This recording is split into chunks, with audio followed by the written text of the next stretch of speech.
Twelfth board 2022 में शामिल हुए सभी छात्रों को उनके रिजल्ट के लिए शुभकामनाएं। एक्चुअली बहुत सारे लोगों के मन में ये है कि पता नहीं हमारा रिज़ल्ट कैसा होगा, नहीं होगा, बहुत सारी बातें चल रही हैं। सो ये अभी रिज़ल्ट आने की बात है कि आपका रिज़ल्ट कैसा आएगा। और मुझे पूरी उम्मीद है कि आप सभी ने अच्छा पेपर दिया हुआ है, अच्छे पेपर गए होंगे आपके, तो आपकी रिज़ल्ट भी अच्छी होगी, उसके बारे में आपको टेंशन लेने की ज़रूरत नहीं है। मैं पूजा स्वागत करती हूँ अपने चैनल पूजा स्टोरीज में उन सभी छात्रों का जिन्होंने ट्वेल्थ बोर्ड के एग्ज़ाम्स 2022 में दिए हैं, या फिर और बोर्ड जो भी कुछ बाकी हैं देने वाले हैं, उनका भी मेरे चैनल पे हार्दिक स्वागत है। एक्चुअली बहुत प्रेशर हो जाता है बच्चों पे अचानक से इस बात को लेके कि आगे क्या करें। ठीक है, मतलब 12 के बाद हमें कौन सा कोर्स लेना चाहिए, कौन से ऑप्शन चुनने चाहिए, और भी बहुत सारी चीज़ें जो कि अचानक से जो प्रेशर बन जाता है, सडनली दिमाग में ये सारी बातें एग्ज़ाम्स के बाद घूमने लगती हैं कि अब क्या। तो इस वीडियो में मैंने कोशिश की है आपकी इसी कन्फ्यूजन को दूर करने की। तो चलिए स्टार्ट करते हैं। ओके, सो इस टॉपिक पे मैंने अभी कुछ दिन पहले भी वीडियो अपलोड किया था कि ट्वेल्थ एग्ज़ाम्स के बाद या एग्ज़ाम्स के तुरंत बाद हमें कौन कौन सी चीज़ें करनी चाहिए। तो अगर आपने वो वीडियो नहीं देखा है तो लिंक में जाके डिस्क्रिप्शन बॉक्स पे क्लिक कर सकते हैं, मैंने उसे शेयर कर दिया है। तो आज का टॉपिक ये है कि ट्वेल्थ एग्ज़ाम के बाद के कौन कौन से गवर्नमेंट जॉब्स होते हैं। एक्चुअली मैं ग्रामीण इलाकों की बात कर रही हूँ, हमारे बिहार के क्षेत्र के, यूपी के क्षेत्र के, या जो भी ग्रामीण इलाके हैं उनके बारे में मैं आज चाहती हूँ कि मैं बात करूँ। क्योंकि होता ये है कि गांव के बच्चों को अचानक से वो सारी मुझे लगता है गाइडलाइंस नहीं मिल पाती हैं जो कि उन्हें मिलनी चाहिए। ठीक है, और कभी कभी फाइनेंशियल प्रेशर भी उन पे होता है कि पता नहीं आगे की पढ़ाई वो कंटिन्यू कर पाएंगे या नहीं कर पाएंगे, या फिर वो जिन कोर्सेज में एडमिशन लेना चाहते हैं शायद उनकी फ़ीस ज़्यादा हो। तो ये सारी चीज़ें होती हैं अचानक से। तो मुझे लगता है कि कुछ चीज़ें हमें जान लेनी चाहिए कि अगर हमारे पास कुछ कंडीशंस हैं तो हमें कौन कौन सी चीज़ें ट्राई करनी चाहिए। तो चलिए इसके सिलेबस को थोड़ा सा समझ लेते हैं। सिलेबस मतलब क्या, किस तरह से ये ट्वेल्थ बोर्ड किया गया है, सो ये देख लेते हैं। तो ट्वेल्थ बोर्ड में आपको 3 स्ट्रीम होते हैं, science, art and commerce. Okay, ये तो आपको क्लियर है।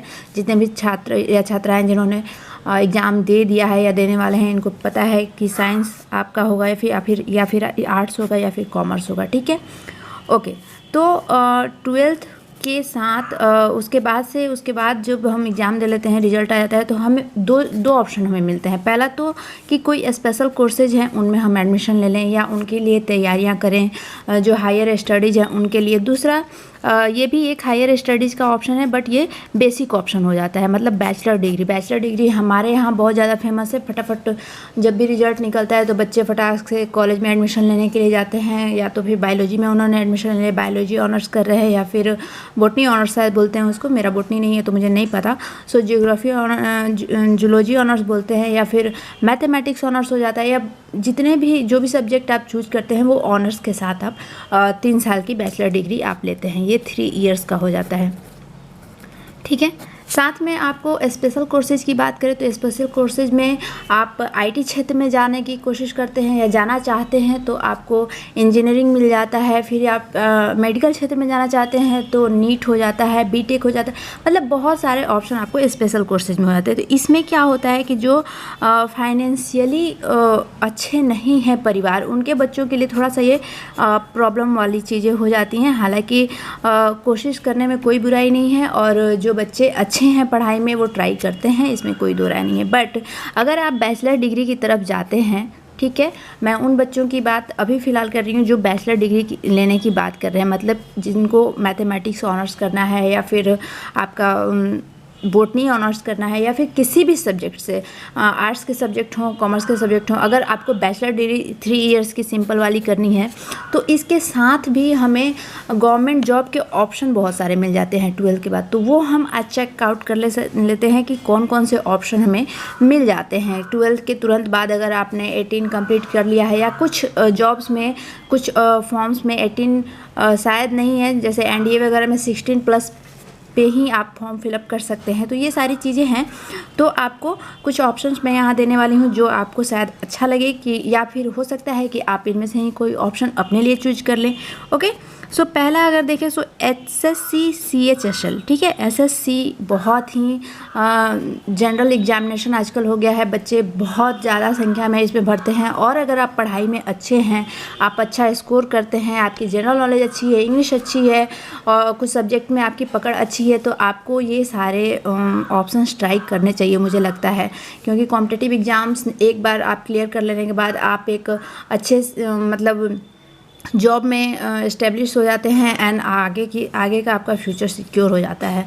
सो ये आप SSC CHSL में अप्लाई कर सकते हैं, जिसका फुल फॉर्म मैं आपको बता देती हूँ, staff selection commission combined higher secondary level. ये 10+2 पे आपको मिल जाता है, यानी कि 12th के बाद आप इसमें अप्लाई कर सकते हैं। कुछ कंडीशंस होती हैं एज की, वो आप क्लियर कर सकते हैं या फिर आप मुझसे पूछेंगे तो मैं भी आपको बता दूंगी। सो दूसरा देखें तो SSC MTS यानी मल्टीटास्किंग स्टाफ का एक फॉर्म निकलता है, वो भी आप फिलअप कर सकते हैं। SSC GD एग्ज़ाम्स मतलब जनरल ड्यूटी कांस्टेबल का एग्ज़ाम होता है, वो आप भर सकते हैं। SSC grade C and D stenographer का एग्ज़ाम आप भर सकते हैं, मतलब फॉर्म भर सकते हैं। RRB ALP क्या है ये समझ लीजिए, railway recruitment board assistant loco pilot, मतलब कि जो ट्रेन चलाने वाले जो ड्राइवर होते हैं उनको हम लोको पायलट बोलते हैं। ओके, तो इसका एग्ज़ाम आप दे सकते हैं अगर आप रेलवे में इंटरेस्टेड हैं, जाना चाहते हैं। So railway group D, RRB, RRC group D वगैरह के एग्ज़ाम्स आप दे सकते हैं, फॉर्म फिलअप कर सकते हैं।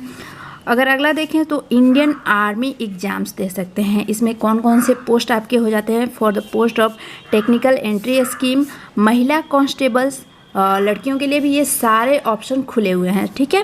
सोल्जर्स हो जाते हैं, junior commissioned officer for catering मतलब खाने पीने वाला जो सेक्शन होता है, उसमें भी आप अप्लाई कर सकते हैं 10+2 के बाद।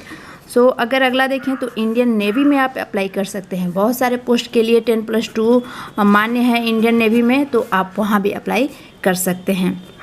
अगला बहुत ही इम्पॉर्टेंट सेक्शन आता है सिक्योरिटी फोर्सेस का। ये बहुत सारे लोगों का बोल सकते हैं ड्रीम होता है सिक्योरिटी फोर्सेज में जाना।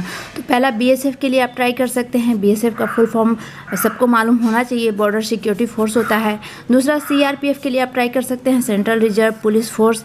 देन SSB सशस्त्र सीमा बल होता है ये, इसके लिए भी आप ट्राई कर सकते हैं। अगला देखें तो ITBP Indo Tibetan border police के लिए आप फोर्स के लिए आप ट्राई कर सकते हैं। CISF के लिए सेंट्रल इंडस्ट्रियल सिक्योरिटी फोर्सेस के लिए भी आप ट्राई कर सकते हैं। तो आपको ढेरों ऑप्शंस मिले हुए हैं, ऐसा कुछ नहीं है कि अगर आप, हो सकता है बहुत सारे बच्चों के लिए आगे की पढ़ाई जारी रखना उतना संभव नहीं है, तो भी अगर बच्चे ठीक ठाक हैं पढ़ने में तो वो इन सारे एग्ज़ाम्स की तैयारी कर सकते हैं और वो एग्ज़ाम्स दे सकते हैं। सो मुझे लगता है कि कुछ बुक्स अगर हों हमारे पास और थोड़ी सी गाइडलाइंस मिल जाए तो बहुत चीज़ें आसान हो जाती हैं।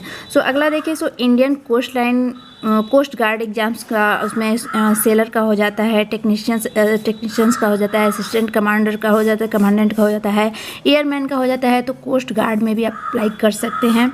अगला देखें तो ऑल इंडिया एंट्रेंस एग्ज़ाम में NDA में आप ट्राई कर सकते हैं फॉर आर्म फोर्सेज, जो सशस्त्र सीमाएँ होती हैं। NDA एक बहुत ही बड़ी एकेडमी है इंडिया में। सो इसका अगर फुल फॉर्म देखें तो नेशनल डिफेंस एकेडमी होती है, इसमें से अच्छे अफसर निकल के आते हैं। तो अगर आपने 10+2 क्लियर कर लिया है या फिर आप अप्लाई कर चुके हैं 10+2 में या एग्ज़ाम देने वाले हैं, तो आपको ये सारे फॉर्म्स भरने के ऑप्शन अवेलेबल हो जाते हैं। सो UPSC भी बहुत सारे एग्ज़ाम्स 10+2 के बाद मतलब करवाता है। सो एयर फोर्सेज में बहुत अच्छे ऑप्शंस मिल जाते हैं, एयर फोर्सेज में भी, सिविल में, फ्लाइंग में आपको बहुत सारे ऑप्शंस मिल जाते हैं। इंश्योरेंस एग्ज़ाम्स होते हैं, इंश्योरेंस कंपनियां हैं जैसे LIC वगैरह हैं, वो एग्ज़ाम्स लेती हैं और आप अच्छे पद पे जा सकते हैं। अगला देखें तो बैंक एग्ज़ाम्स में आप, अगर आप बैंकिंग में भी जाना चाहते हैं तो SBI, IBPS, RBI वगैरह में ट्राई कर सकते हैं।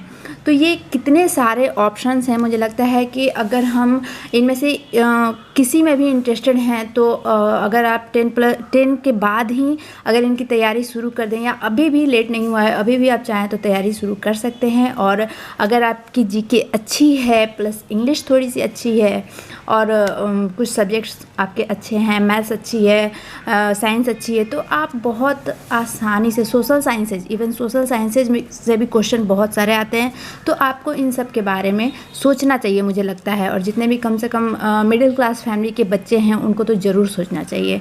ओके, तो आई होप, मुझे लगता है मैंने कुछ हेल्प की है आपकी। तो अगर आपको लगता है कि थोड़ा भी ये हेल्पफुल वीडियो है तो वीडियो को लाइक कर दीजिए, शेयर कर दीजिए, चैनल पे नए हैं तो चैनल को सब्सक्राइब कर दीजिएगा, प्लस बेल आइकन को जरूर प्रेस कर दीजिएगा। और अगला वीडियो मेरा जो आने वाला है वो होगा साइंस स्ट्रीम के बच्चों के लिए, जिन्होंने